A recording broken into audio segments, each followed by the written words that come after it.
भाइयों, ये आधार तो अब जाने की तैयारी में है और चलते चलते आवाज तो उठाता ही जाऊंगा कि समझ के रहने। हमारा एक शिष्य है योगेंद्र, हमसे दीक्षा ली। एक भागवत में हमने जाने के लिए कहा कि बेटा मैं 10 महीना बीमार रहा हूं, शरीर असमर्थ है, चले जाना। उसे खर्चा में 10,000 रुपए दिए, वो नहीं गया। हम पहुंचे वहां तो भागवत वालों ने हमें बड़ा अपमानित किया। दोबारा एक भागवत में आया, उसने माला डाली। हमने कहा तू मेरा शिष्य नहीं है, तूने मेरे आदेश का ही पालन नहीं किया। तो भक्तों, मैंने इसलिए नहीं कहा उससे कि तू मेरे मतलब में नहीं आया। मैंने ये कहा कि गुरु को परमात्मा से बड़ा माना गया। गुरु बाड़े गोविंद में से देख लियो कर गौर, हर रूठे पर ठोर है, गुरु रूठे न मिले वो ठोर। परमात्मा से बढ़कर के गुरु को माना है विद्वानों ने, हमारे संत भगवानों ने। लेकिन जब बात उसे बहुत बुरी लगी, उसने चारों तरफ कह दिया, मेरी बहुत बड़ी बेइज्जती हो गई। मैंने ये कह दिया कि बैठ, तू मेरा शिष्य है। तो बाकी जो गुरु के थे इधर उधर से फोन करना शुरू हो गए, गंदी गंदी बात। मुझे दुख नहीं है, मैं जब से समर्थ हुआ मैंने अपने वंश को उजाले में लाने की कोशिश की। मैंने पढ़ाए सिखाए कि हमारे जाने के बाद हमारे वंश में दीपक जलते रहे, कोई दीपक बुझ न जाए। लेकिन हमारे जो आज गुरु बनते हैं सो मेरे सिखाए हैं, जो आज गुरु बनते हैं सो मेरे सिखाए हैं। बजा मेरी वजह से मजा दुनिया ने उड़ाए हैं। मिटा कर अपनी हस्ती हमने सैकड़ों मुर्दे जाए।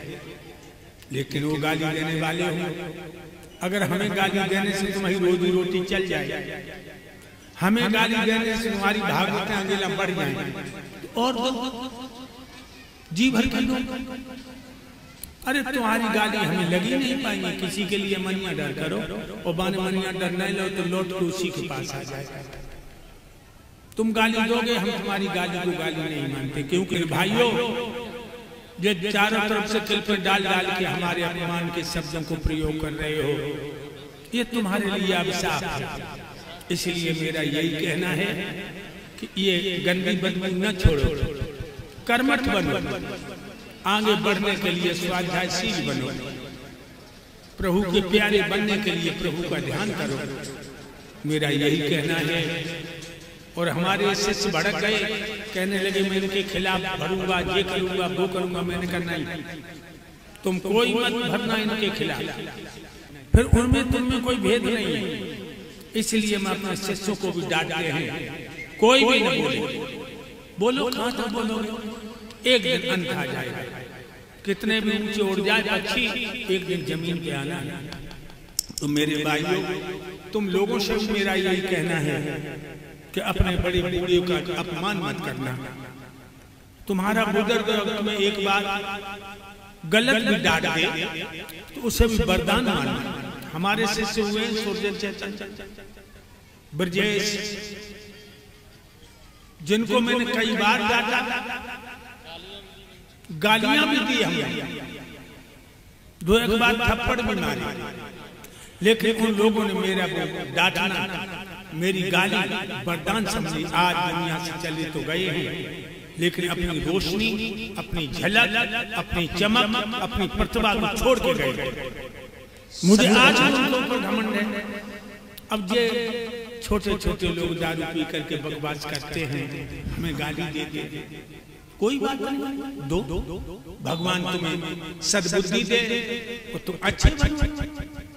कि एक हमारा बहुत शुभ चिंतक पुण्यात्मा नरेंद्र शर्मा, जो हमारे इतने शुभ चिंतक हैं, आगे पीछे हमें आगाह करते रहते हैं एक बार तो मैं उनको अपना गाइड ऑफिसर कहें तो गलत नहीं होगा, उन्होंने जब भी कहा होगा तो हमें धैर्य, तसल्ली और अच्छी तरह सुझाव दिए सुंदर।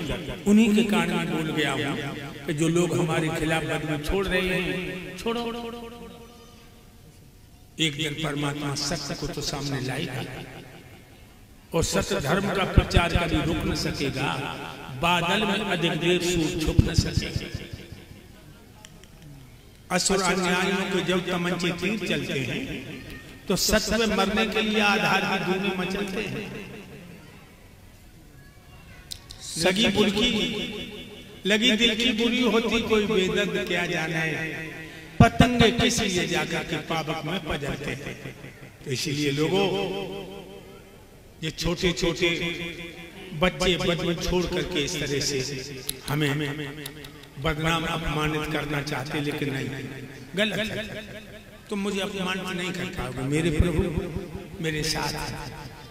और आप लोगों से भी कहना है तो सदा भाइयों के साथ में भाईचारा निभाना। अगर छोटों पे गलती हो जाए तो डांटना, समझाना, क्योंकि गुरु शिष्य को डांटता है। गुरु कुम्हार शिष्य को है गड़गड़ काटे खोट और नीचे हाथ लगा के ऊपर मारे चोट। कुम्हार जैसे घड़ा को सुंदर बनाना चाहता है, पीट पीट के थापी मार मार के, उसी तरह से गुरु भी अपने शिष्य को कसौटी पे कसता है। लेकिन जो शिष्य नहीं होते, जो कच्चे घड़ा होते हैं, वो बिखर जाते हैं, उनके अंदर कोई तत्व नहीं रहता। मेरे भाइयों,